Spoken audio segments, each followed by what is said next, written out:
vision without an action is a dream, right? So it's important here that we translate this vision that we have for the University of Florida football into simple, everyday actions.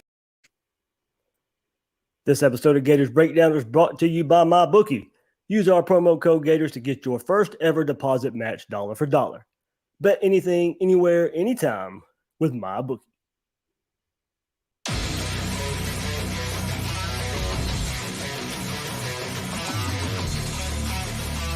Gators Breakdown, because there's never a dull moment in Gator Nation.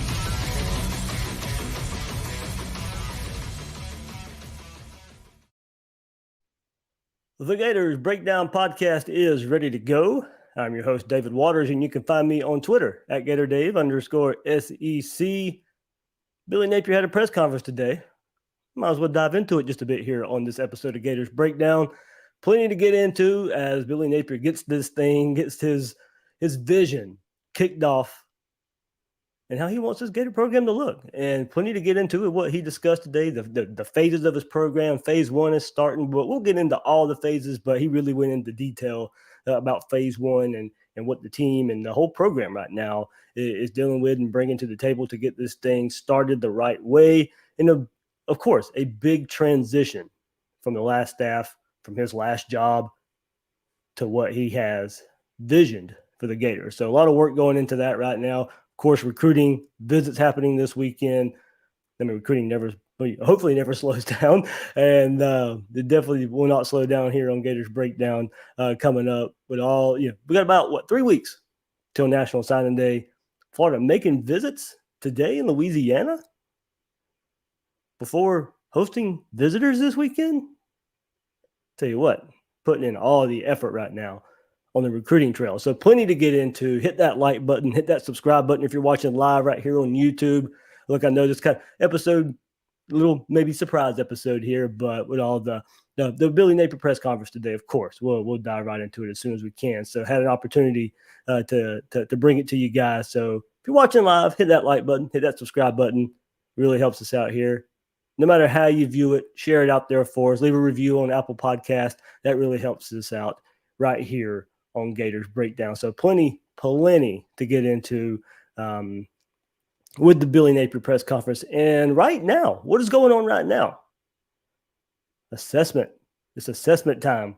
Going over the roster with the players. That's what we'll start with from him today. We're completing kind of a 13-day assessment period. We've been through kind of taking each individual player on the team, going through an assessment profile with each person, really getting some baseline numbers in terms of where we're at, what are the issues, what are the areas that we can improve, kind of a starting point. It's a lot of dialogue, right? It's a lot of conversation. Certainly, you're not just evaluating a guy from a physical component, right? You're evaluating, what is his history on the field from a production standpoint, right? What is his history as a teammate? What is the consensus amongst the people in the building about them as people? Certainly, they've got a track record academically. And some of these players we have history with where we know them from the past. But I think the big thing here is that we've got to establish working relationships. We've got to establish trust and communication with all the areas of the organization that work with the player, right? And some of those areas that I talked about earlier, those come to the forefront this time of the year. There you go. So that's what's been going on for about the last 2 weeks. Napier said 13 days. They've been going through assessments with the players that are on the roster. So this is, I think, a chance. Some players have already met with Billy Napier right around the bowl game and him coming in. They're trying to, especially some of the guys that were in the transfer portal, whether they were going to leave Florida or not. He's already had some conversations with those guys, to kind of lay out the plan. Look, if you stay, here is the plan for you. Or if there maybe was a plan for him at all. I'm sure there were for the guys that left. But right now it's just a kind of a review process, using the time that they've had since being hired to go over the film, go over probably not just last year's film, but their whole career film and see where these guys fit in for their defense, for their offense, how they fit in. Would they use them similar ways? Would they use them in different roles? But as he said, it's not just on the field. It's about what are you doing in the classroom? What are you doing academically? Are you showing up on meetings on time? Are you showing up, when you're supposed to be? Are you where you are supposed to be when you're supposed to be there? So it's not just on the field. On the field is going to be coming first, of course. But if you don't take care of the off-field issues, look, I'm sure that's going to be a big part of this. Is figuring out the buy-in, whether it was there beforehand or whether it was not there beforehand. And what will it take to get there? So this is kind of the first step, I think, in the trust process of figuring out what these players do well, figuring out what these players need, what were some of the issues from the previous staff, how can they fix those issues? Of course, Billy Napier is going to build this program in his image, but he's going to need feedback. He's going to need some good feedback from this team to kind of identify some of the issues, some of the things we've all heard it the last couple of weeks here of fixing the nutrition, fixing the parking situation here. I know it's kind of a running joke, but apparently admit a lot to the players here of getting all those parking tickets and racking up fees and racking up fines that they had to go pay in just a short order of time here. Billy Napier's fixed that issue, fixed the nutrition issue. I mean, these players listening to the Gator Collective spaces there with some of the recruits, and they're impressed so far with just the simple idea of a great breakfast in the morning. Should that be a big deal right now? I guess right now it should be, but should we be asking ourselves the question of, hey, is this team getting fed right? No, we shouldn't be asking ourselves that question. There's a reason a coaching change was made. Look, and it's what we tried to tell people all throughout the whole process of what should Dan Mullen be fired or not. It wasn't just about win-loss record. It was about our steps in place to get the thing fixed and turned around. And it wasn't. It wasn't. You were not going to just snap your fingers and everything was going to be in place. You had to have a buy-in from the coaching staff. It wasn't there. It was time to move on. Billy Napier has seen it. We'll get into it right here in just a second about the phases here. But this is the first step in a long line of communication for this current roster to talk to Billy Napier, get things fixed. That's where it's going to start. There has to be buy-in. There has to be buy-in from the players to the coaching staff. And if not, the coaches are sitting there just talking to a brick wall at that point. Got to get the players to care. Got to get the players to buy in. That's where it starts right now. So an assessment phase, but not only for on the field, that'll come. More that'll come after spring practice as well, as they put these guys in position to these steps that we're seeing right now. Okay, now this is time to lay out a plan for spring practice, and then they'll go over it again and see, as far as on field goes, whether things are moving in the right direction or not. But to me right now, these past 13 days have been more about, all right, let's get this thing headed in the right direction. Let's get some buy-in. And then everything else on the field will take care of itself. So, all right, let's move to these phases. This is a pretty popular topic here for Billy Napier, going and kind of looking at some of his history here. And he has said so himself that 75% of what he brings as a coach is from the Alabama blueprint. The rest is what he has picked up along the way from even before that, from previous coaching staffs, and what he has learned from coaching himself. They have goals and objectives they like to hit throughout the year. And then pull it up for you right here if you're watching on the YouTube version. There you go. 8 phases of culture for Billy Napier. The foundation, identity, spring ball, a discretionary period, the regimen, training camp, in-season, postseason. There's your 8 phases. That's what Billy Napier goes by. So you see it there. Foundation, that's the winter offseason program. That's where we're at right now, or where we're about to be. This is where it starts. Billy Napier said it starts on January 18th. So this is without the coaches while they're on the road recruiting. And you have to have limited contact from the on-field coaching staff right now. So But Billy Napier did go into that today about the foundation, what it takes to build a football program. This is where it starts. We begin phase one on January the 18th, which is we call foundation. We really try to define that for the players. You know, this is an action of establishing an organization. You know, it's a body upon which something is built, right? It's a basis upon which something stands, right? So I think in college football, each year you got to kind of start the process over. It's a new group of players. It's a new group of staff. Certainly the organization always has probably 25 or 30% of attrition, right? So new leadership roles at all levels. And then you've got a group of new people, rookie players, rookie staff members that have to learn expectations and learn systems and kind of our approach. So, you know, this will consist of 10 lifts, 12 team runs. You know, the goal here is to build trust within the organization, to establish communication. You know, I think it's important that you define self-discipline for the players. We want to define attention to detail, and we're trying to create a structure here, a routine.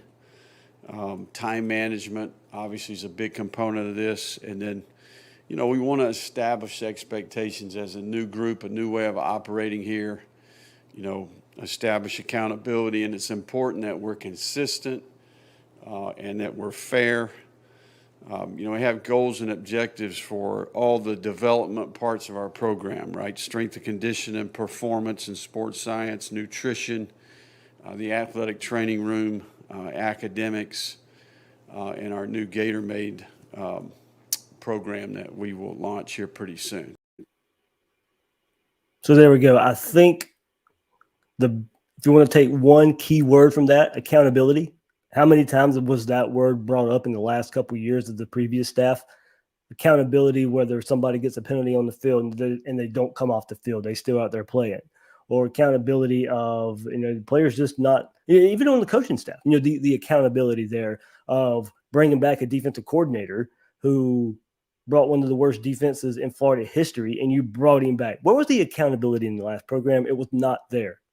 That's what the staff's working on right now, starting with the players. But, you know, Billy Napier said, look, this is a chance where we get to know each other. This is laying the foundation.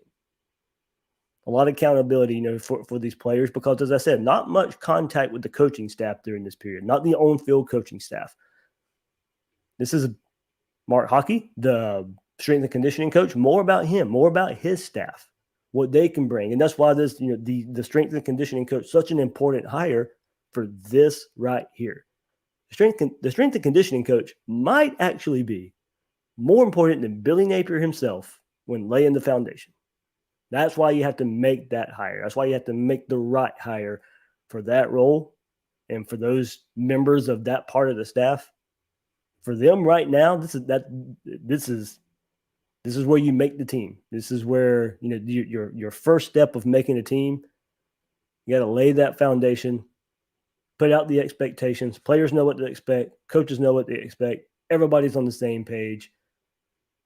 The lifts and the runs, a lot of trust being built right there. So this was, you know, we talked about the buy-in just from a meeting, from just on field and getting to know each other. The buy-in's going to have to be there too, and these guys getting into the workouts together, picking each other up. A lot of new faces. Going to want to impress those new faces. So, and then some new faces on the team as well. That's going to, and I think it's important as well that Billy Napier's bringing some of these transfers from Louisiana over as well. They know the expectation. They know the culture. I think that can go a long way. And these players creating bonds with each other early on from guys who have been through this. But a lot of this staff, they know the expectation. Share it. Share all the info. There you go. That's how you start building the foundation. And maybe a little bit faster than what Billy Napier had at Louisiana. That was his first job. Can take all the positives he learned from that, transfer them over here to Florida. Bring some of those players over from Louisiana as well. foundation could be laid a little bit faster now. So, all right, let's go through the rest of these phases under Billy Napier. Identity phase, it's an all hands on deck. It's a full army to work on the identity of the team before spring practice. And this is everybody, all the way from quality control to analysts to staff to the head coach. About a 4-week process prior to spring practice. That'll be the next step. And it's laying the foundation, creating an identity with the players.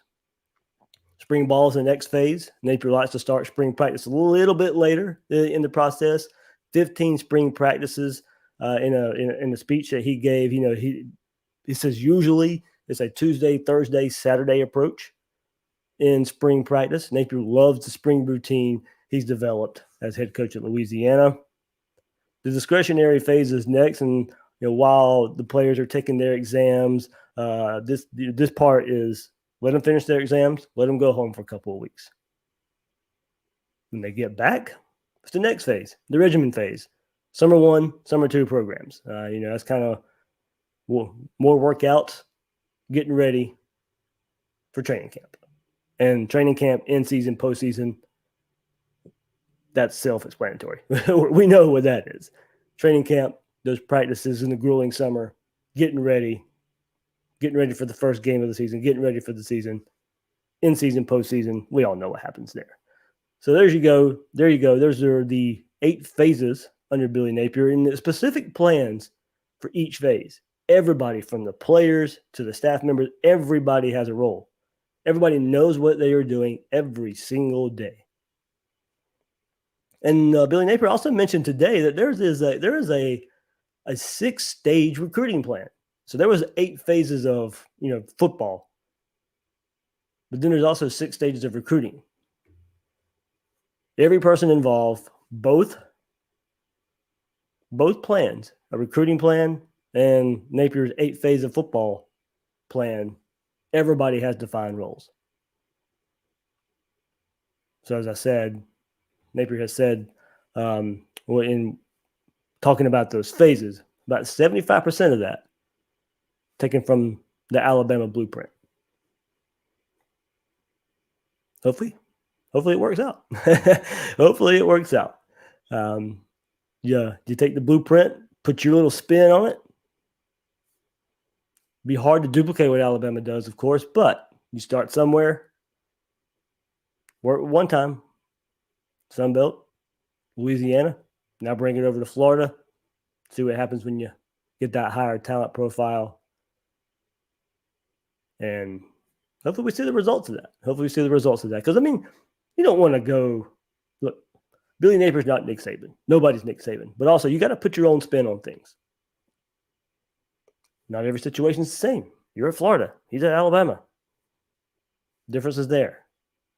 So I'm eager to see how these phases shake out, what comes from it, how much Florida grows by using Billy Napier's phases right there. All right, plenty more to get into in this episode of Gators Breakdown. We'll bring a little segment from Gators Breakdown Plus. Had a Gators Breakdown Plus Q&A this week as well. So I'm going to bring a little segment over here, give you guys a preview of that. You can go join Gators Breakdown Plus, and also all the recruiting news coming up. But before we get there, it's the moment many of you have been waiting for out there. The NFL playoffs are here, and with MyBookie, you can take home your biggest wins of the season thanks to their double deposit bonus. It's easy. Sign up with MyBookie. Use my promo code Gators.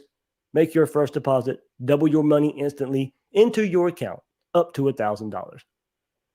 Now that you're up and loaded and ready to go, it's time to place your bets with no regrets. Get your wins when it matters most. If you're torn about where to place your bet, listen up. Maybe I could push you in the right direction.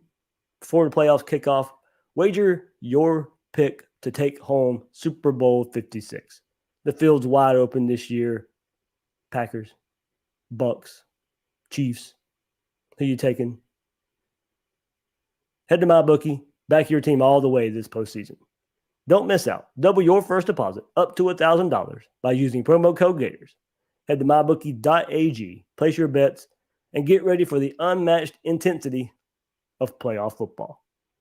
Bet on anything, anywhere, anytime at MyBookie.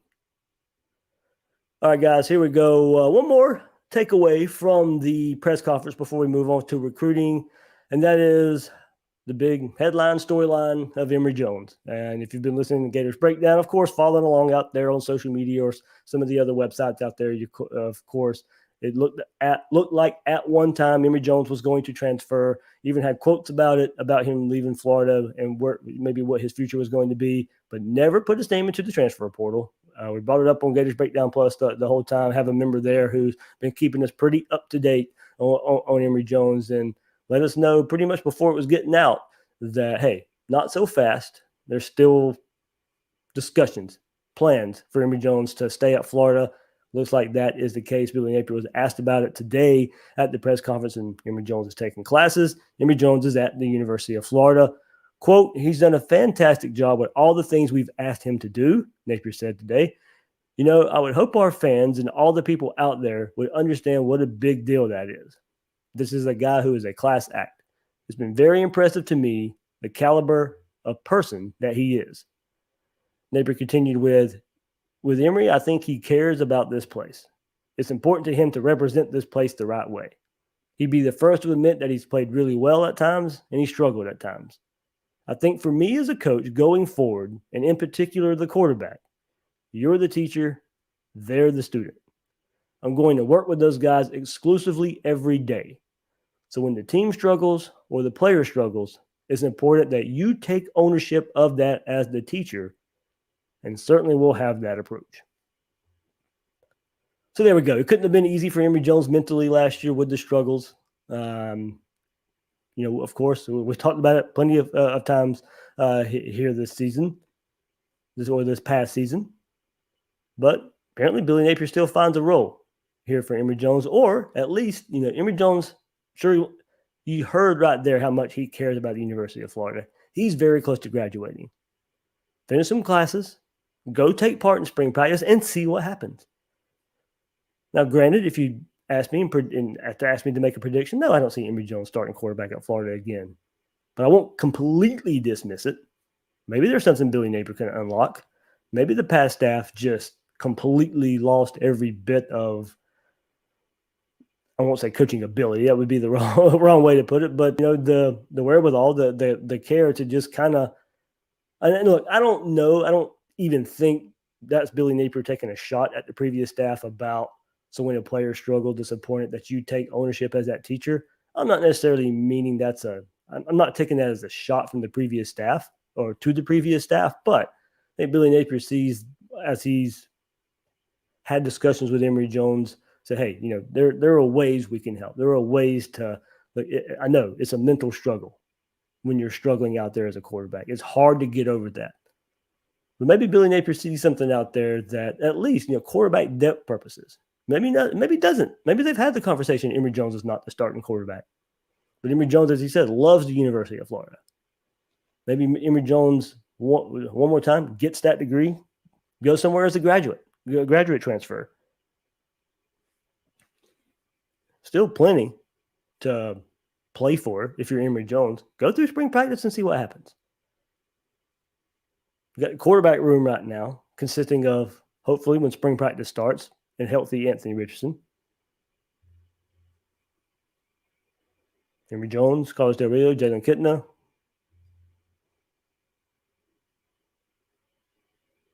I mean, of course, you look at it.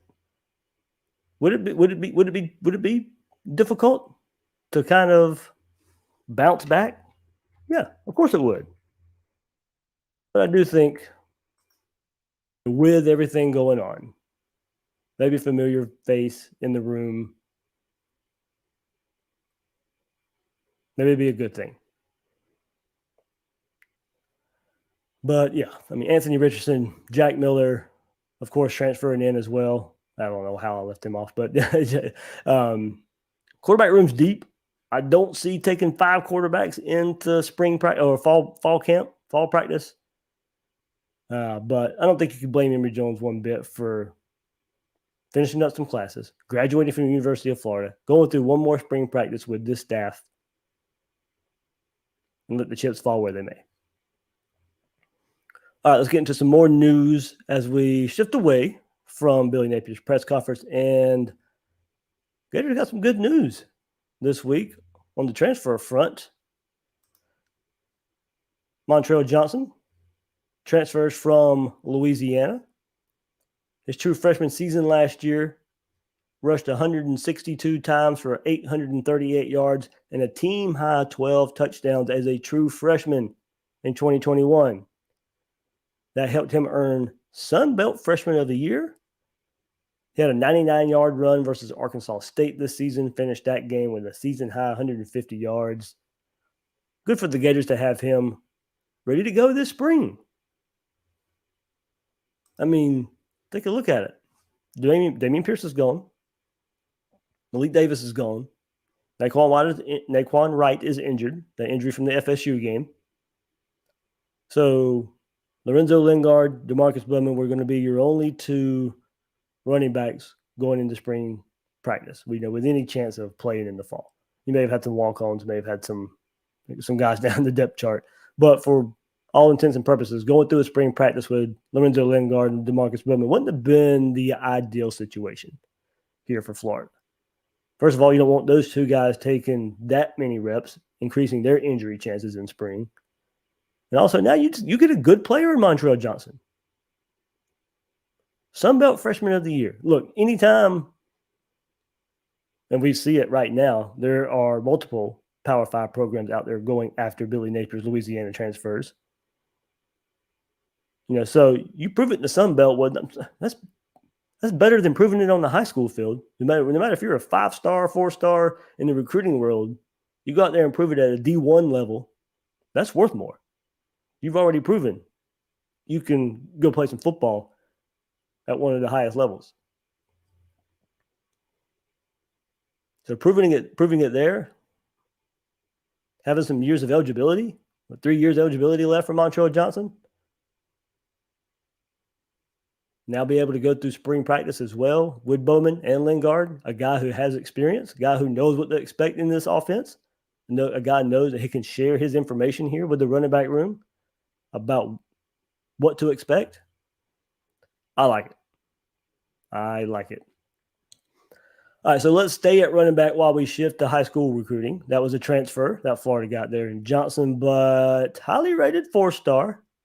Javonte Citizen has pushed his visit back from this weekend to next weekend, January 22nd. But the staff's going to visit in Louisiana, or visited Friday. Louisiana. Citizen is from there. Florida sent some staff members to the state of Louisiana, making multiple visits. Javonte Citizen's one of them. So visiting him on Friday before returning to campus to host this weekend's visitors. That's like what the staff is doing here. Even with the commitments, of course, Trevor Etienne from last week, Montrell Johnson, as we just discussed, the staff showing Citizen he is a priority. And look, this isn't a move about an immediate need at running back, though getting a highly rated running back, it can possibly play off there immediately anyway, but this is more long-term. ETN, long-term. Citizen, long-term. As I said, you got 3 backs now, one who has played for Billy Napier already, and then, of course, we've been waiting for Bowman and Lingard. They've been around this team. So those are the 3 guys you point to first with who you're looking at running back, and maybe even Naquan Wright, according to how he recovers from that injury. But ETN, hopefully Citizen, that's down the road. That's looking. If you get anything from him in 2022, okay, great. But with Wright's health status, I think you have to even play it that way. So while numbers might be heavy for the 2022 season with Lingard, Bowman, Wright, Johnson, ETN, Citizen, there's 6 backs right there. It does set up to have quality depth past 2022. Naquan Wright, Lorenzo Lingard, those guys may leave after this year. Okay, well, at least you're 4 backs right there. 4 backs that have went through spring and a season. So I don't think you're not taking too many you're not going to have too many running backs, even if you get Citizen. And look, one of those players might transfer anyway. You bring in Citizen, Okay, if a guy leaves, the guy leaves.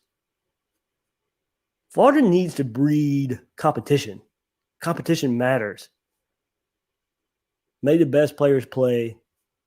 No handouts for the depth chart. You build talent on talent. That's how you get better as a team. We sit here and talk about wanting to be better in recruiting. Well, getting better in recruiting is going out there and elevating the roster any way possible. If you think you can get Trevante Citizen in this class, you by all means go get him. Make practice hard with talent, and it'll pay off. All right, mentioned the staff visiting Louisiana while we're recording this on a Friday. Visited on Friday before heading back to Gainesville before these visit weekend starts. So that was to see Trevante Citizen. Also, 5-star defensive back Jacoby Matthews. Then also 3-star Cincinnati decommit tight end Danny Lewis. Well, I love this move. It shows these guys that they're wanted. And Citizen and Matthews were originally supposed to visit this weekend. Now they'll visit together next week. And now it'll be coming off the staff visiting them in person this week. And you get them on campus next week. Keeping Florida on these guys' mind for 2 straight weeks. That's the type of effort that can go a long way in getting these top recruits. You want to secure their signature on National Signing Day? Okay, go visit them 1 week, and you got them back on campus the next week. Keep Florida on the forefront. And then Danny Lewis decommitted from Cincinnati earlier this week. A lot of people saw that one coming anyway. Looks to be a Florida LSU battle. When he decommitted, it wasn't 5-10 minutes after him decommitting from Cincinnati that he also tweets an offer from LSU. LSU, the in-state school, always going to be tough to beat for players in Louisiana. So with Citizen, Matthews, and Lewis here, going to be some tough battles. Florida LSU battles coming up. Given this staff's background in the state of Louisiana, Corey Raymond as well be on that LSU staff. Florida's got some inroads here. Got Trevor Etienne last week. So I love seeing the effort of going to visit guys that you know you're going to be in the running for on a Friday, fly back to Gainesville, get ready for visits the Friday evening, Saturday, Sunday. I think it speaks to just how much different of a process this is going to be under this staff. All right, let's take a look at the names coming up this weekend. We'll, of course, talk about it on Gators Breakdown next week. The hopefully positive fallout from all these visits this weekend. But now you can add Louisiana offensive line transfer Osiris Torrance. That's my number one target right now for Florida. He would instantly come in, be the best offensive lineman Florida has. He is going to visit Gainesville this weekend. There was some wonder when he was going to visit. He had been making visits to LSU on Thursday, I believe, or Friday, but will make the visit to Gainesville. A lot of people thought this was a for sure shoe-in for Florida with Torrance transferring from Louisiana and possibly to Florida to play for Billy Napier again. Rob Seld, the offensive line coach now as well, has to go a long way, but Auburn's coming after him, Miami, LSU, other schools are offering at the same time. You hope, and shout out to Corey Bender here, says that Torrance told him he wants to make a decision by this weekend. You will be in Gainesville this weekend. What better timing? Go ahead, make that commitment. Come in and play for Florida's offensive line. You'll come in right away, boom, instant starter. The big name this week, number one linebacker Harold Perkins, Texas A&M commit. Gators really squarely are in his service or in the mix for his services. Hopefully the visit this week, Florida knocks it out of the park. Big boy recruiting right here. Pulling out all the stops for Harold Perkins. Think about the message you can send if you're Billy Napier and this staff Now, look, Perkins, a lot of you know the background of him, committed to Texas A&M at an all-star game. He had always wanted to commit at an all-star game. So was that commitment a little premature? Hopefully. Hopefully it's not that tied in to being an Aggie. The Gators can sway his decision here. This is big boy recruiting. You see what Texas A&M is doing on the recruiting trail right now. So you know they're taking care of things and their process is working. So you send a message right here of, okay, get this Texas A&M commit. No matter, it doesn't matter how committed he is right now. What would the perception be? All right, Texas A&M's on fire in recruiting. Billy Napier and this Florida staff went and stole Harold Perkins away from him anyway. Imagine that headline coming up soon. So, big weekend here to impress Harold Perkins. Big boy recruiting. Here we go. So, of course, let's go through some of the other names here as well. Defensive tackle signee Jamari Lyons, newly committed Trevor Etienne, Shamar James will be on campus as well. And then some of the guys that Florida will be trying to get in the running for, get their signature on National Signing Day. Former USC wide receiver commit Caleb Douglas. You know, Kerry Colbert's going to play a role there, of course. Amarian Winston, defensive end, wide receiver, tight end, our list. Boardingham, a former Vanderbilt safety commit, Miguel Mitchell. We'll get into defensive scheme and stuff coming up after recruiting and all that when we really have some time to really dive in past all the news, all the coaching hire news and all the recruiting news that's kind of going to, you know, or has been and will be for the next few weeks, kind of taking up all the headlines. So we'll be able to dive more into scheme for offense and defense. But Patrick Toney likes to play some safeties, likes to play a lot of DBs in today's speed 'em up offensive world football. Miguel Mitchell, safety commit, former Vanderbilt safety commit there. So look out. He's getting some bigger offers as this thing kind of plays out as well. So kind of look out for his. I think he named top 2 on Thursday. If that just popped in my head, he named him top 2 of Tennessee and Florida, and he's going to be in Gainesville this weekend. So Miguel Mitchell, safety there, and then Gators offensive line commit as well. Jalen Farmer will be on campus this weekend. So kind of keep up. There may be some surprise visitors, and I'm not saying huge surprise visitors or anything like that, but keep an eye on social media, your favorite Gator website out there, or, you know, follow me on Twitter. Any visit differences happen, whether some of these guys end up not making it or some new guys do make it. But that's the way it looks right now on this Friday of this first official visit weekend of 2022. All right, guys. So before I sign off here, as I said, give you guys a little tease of some stuff we do on Gators Breakdown Plus. A lot of stuff, a lot of good stuff going on there. That Discord chat room, I tell you, that's so much fun. Talking Gators all day, every day. If you like the kind of message board style platform, chat room platform, so what's going on there. So you can, of course, the link is in the description if you want to sign up for Gators Breakdown Plus. Really, really helps us out here on Gators Breakdown. A little bit of support there to hopefully bring you even more Gator content. But yeah, so a little snippet here from that. And one of the questions brought up was the expectations in year one under Billy Napier. Well, let me find it. There we go. All right, Josh brings in.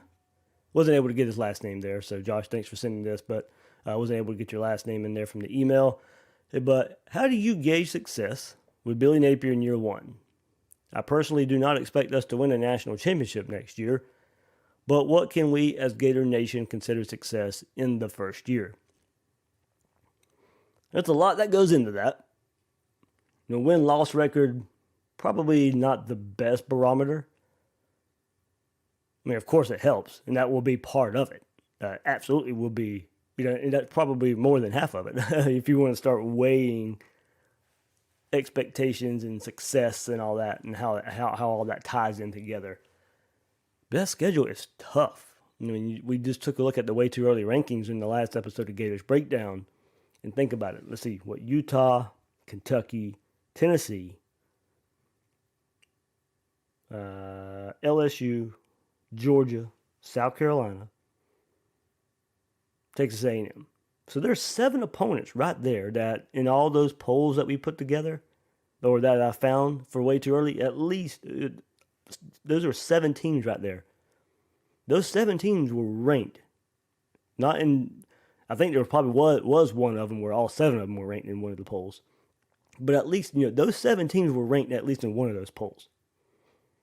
And you have Georgia and Texas A&M firmly in the top 10, Utah firmly in the top 10. There's 3 top 10 teams right there that Florida will have on the schedule. Then top 15, I saw Kentucky in a couple of them. Top 20, Tennessee. Top 25, South Carolina. I mean, this schedule is very, very tough. So how do you gauge success in a transition year with a schedule like that? Well, first,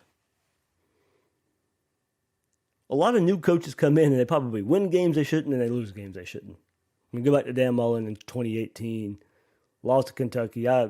By the time the year was at the end of that year, as good as that Kentucky team was, I think if you play Florida in December of that year, Florida probably wins that game. But still, okay, you lost that game. You can say, just because it's Kentucky, I don't care how good 2018 Kentucky is, Florida shouldn't lose to Kentucky. All right, so you lose a game you shouldn't. You lose to Missouri that year, game you shouldn't. But go back and look at it. Should you have beat LSU that year?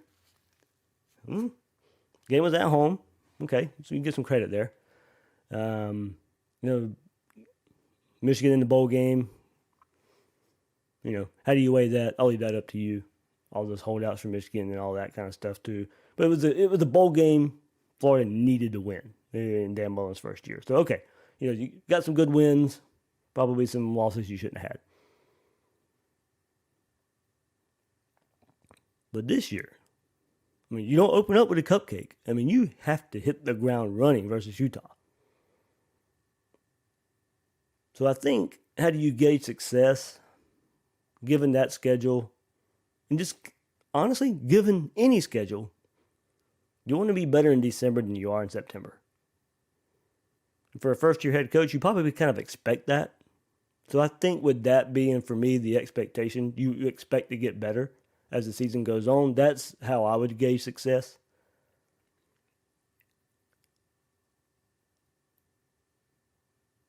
Now, you go and look at it. First of all, what's the buy-in going to be from the players? There was not a lot of accountability on this team the last couple years. Do some of these guys have trouble adjusting to accountability? There were guys on this team who can make penalties on the field and still be out there the very next play. No matter how big the penalty was, didn't matter. You weren't coming off the field. You were going to play anyway.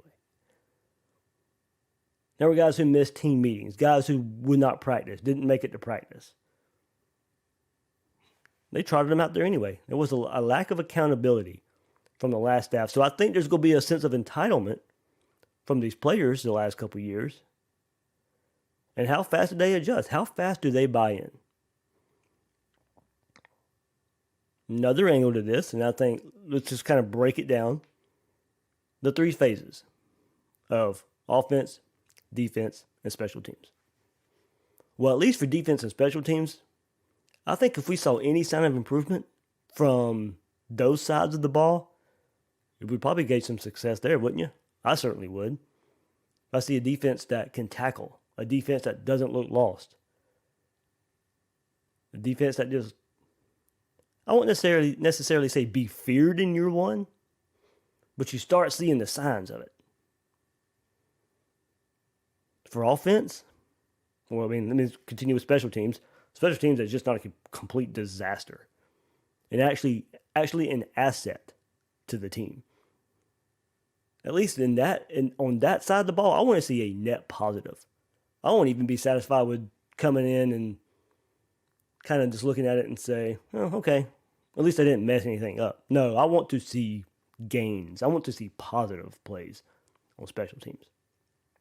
For the offense, of course, a toughness on the offensive line, consistency on the offensive line, and of course, it goes without saying, quarterback position. Get something there consistently as well. But I want to see a certain toughness with this team. Both sides of the ball, in the trenches. Now, may be tough with who you have there, but also, the mental approach. Play smarter, play tougher. So maybe that's too much in year one. Like I said, I think buy-in's going to be a huge part of that. But I want to see, I guess I would say big picture before I move on from this question. Big picture, I want to see some toughness, some accountability, and I want you to look better in games 11, 10, 11, and 12. I want you could even win those games versus Utah and Kentucky at the beginning of the year. Use that as a springboard. Use that as progress. Because look, the middle of the season is going to be tough. LSU, Georgia, Texas A&M right there in the middle of the season. Okay, so there might be a somewhat expected dip right there in the middle. Rally the troops, and then set up for a November where when the season's over right after Thanksgiving, you're saying, okay, that was year one. I saw some good things. Year two, let's go. You see signs that you're excited for. That's how I gauge success. It won't necessarily be a whole lot of win-loss record just because of how tough the schedule is. It will go into it. But we're all smart enough football fans. What does it look like? What does it look like? That will go a long way as far as gauging success. There you go. So a little snippet there from Gators Breakdown Plus. As I said, I'll send out an email, ask for your questions, and give a response there. So go join. Link is in the description. GatorsBreakdown.supportingcast.fm. Join Gators Breakdown Plus. Help, like as I said, some support there. Hopefully put out some more Gator content with even more support. So that's the plan. That's the plan there. But as I said, the big draw to that Gators Breakdown Plus Discord server. I mean, it's if you want to chat some Gator football, that's the best place to do it. And I'm on there a good bit. Got a lot of great users there. To a lot of smart football fans as well there. So just and look, there's even rooms for we'll add the plus aspect to it. There's a room. There's a basketball room. You can chat some basketball, baseball, softball, even past that. If you want to talk video games, if you want to talk TV and movies, I've even set up separate rooms for all that. It's just kind of a sports bar mentality there of what we have on that Gators Breakdown Plus Discord. So you get the link when you sign up for Gators Breakdown Plus. So, all right. And look, as I was running that soundbite there, Florida announced one more hire, and you heard Billy Napier in the press conference today announce the Gatormade program. Well, let's find out a little bit more about that, and a lot of it's to do with the newest hire of Savannah Bailey. Billy Napier announced here on Friday that Bailey has joined the staff as Senior Director of Player Relations and Gatormade. A native of Columbia, Tennessee, Kelly spent the last 5 seasons at Clemson as a Director of Life Skills and Community Service with the Tigers Paul Journey program. In her role, she helped develop football scholar athletes through daily mentoring, civic engagement, service learning, and life skills acquisition. At Florida, Bailey's role will focus on creating and implementing opportunities for applied leadership and professional development of Gator football scholar athletes. Bailey will lead the efforts of Gatormade, a holistic, player-focused, and purpose-driven initiative that develops each Gators football team member during their tenure at Florida and beyond. The resources and experiences provided through Gatormade align with those offered to all Gator Scholar athletes through the Hawkins Center, serving as a partner and advocate for the development of the football program. The Gatormade staff also includes Senior Director of Player Development and Alumni Relations Vernell Brown and Marcus Castro Walker, Director of Player Engagement and NIL. Together, they will collaborate to support and challenge the entire Gators football roster, as well as connect with Swamp alumni for opportunities of celebration and growth. Swamp alumni is the collective group of all former football players. Bailey graduated from the University of Tennessee with a Bachelor of Science in Microbiology and has a Master's of Education in Student Affairs Counseling from Clemson. She is also currently pursuing her Doctorate of Philosophy in Education Leadership from Clemson as well. So there you go. Big pull from Clemson. And you see the way they do things. And now, bringing Bailey in for this Gatormade initiative. And you got to like hearing that. As we know, it's going to be more than just about football in the world of recruiting and getting players on your team right now. What can you do for players after football? What can you do to help them in NIL? All this stuff's going to come into play here with this Gatormade program. And look, go back. I don't know if you guys got a chance to listen to it. I already brought it up one time, but the Gator Collective spaces with Kamari Wilson, David Connor, and Devin Moore. All three of those guys were talking about it. And they were asked, like hobbies outside of football. And Devin Moore brings up business, entrepreneurship. Well, there you go. I mean, you set up programs like this, it can help live out a dream away from football. Gauge other interests outside of football. Help these guys grow their brand, grow their personality, grow their future. Financial literacy is going to be a big part of this. They talked about that last night as well. So you start having programs like this Gatormade program here, starting to go a long way in just it's always going to be about football. Always will be. But there's other aspects to it as well that can go a long way. Show parents that their kids will be taken care of. Start looking at you more. I mean, what do we hear about Billy Napier and Kamari's recruitment? He went and talked to his mom while his mom's working at Sam's. Okay. Yeah. Show you care. Show you care more than just about the kid, more than just a football player. You care more about the future. You care about the kid. You care about the family. And you see with all these programs that Billy Napier's bringing to Florida, it's more than just about football. You got to expand that. Just a bit. It's a lot of good things, a lot of changes, a lot of difference coming to the Gator football program. All right, so there you go. That'll do it for this episode of Gators Breakdown. Everybody, thanks for hopping on here when you're watching live. I know, as I said, the weird time for me to be doing an episode here, but had an opportunity right after Billy Napier's press conference to come at you with an episode here. So a lot of good stuff. Follow recruiting all over the weekend, however you want to follow it. There'll be a lot of stuff going on. Join Gators Breakdown Plus, and we'll be talking about it all weekend long there as people will share their thoughts, share what they're hearing as well as recruiting ramps up. A big visit weekend for the Gators right now. So that'll do it. I'm your host, David Waters. You can find me on Twitter at GatorDave_SEC. Guys and girls out there, thanks for listening to this episode of Gators Breakdown.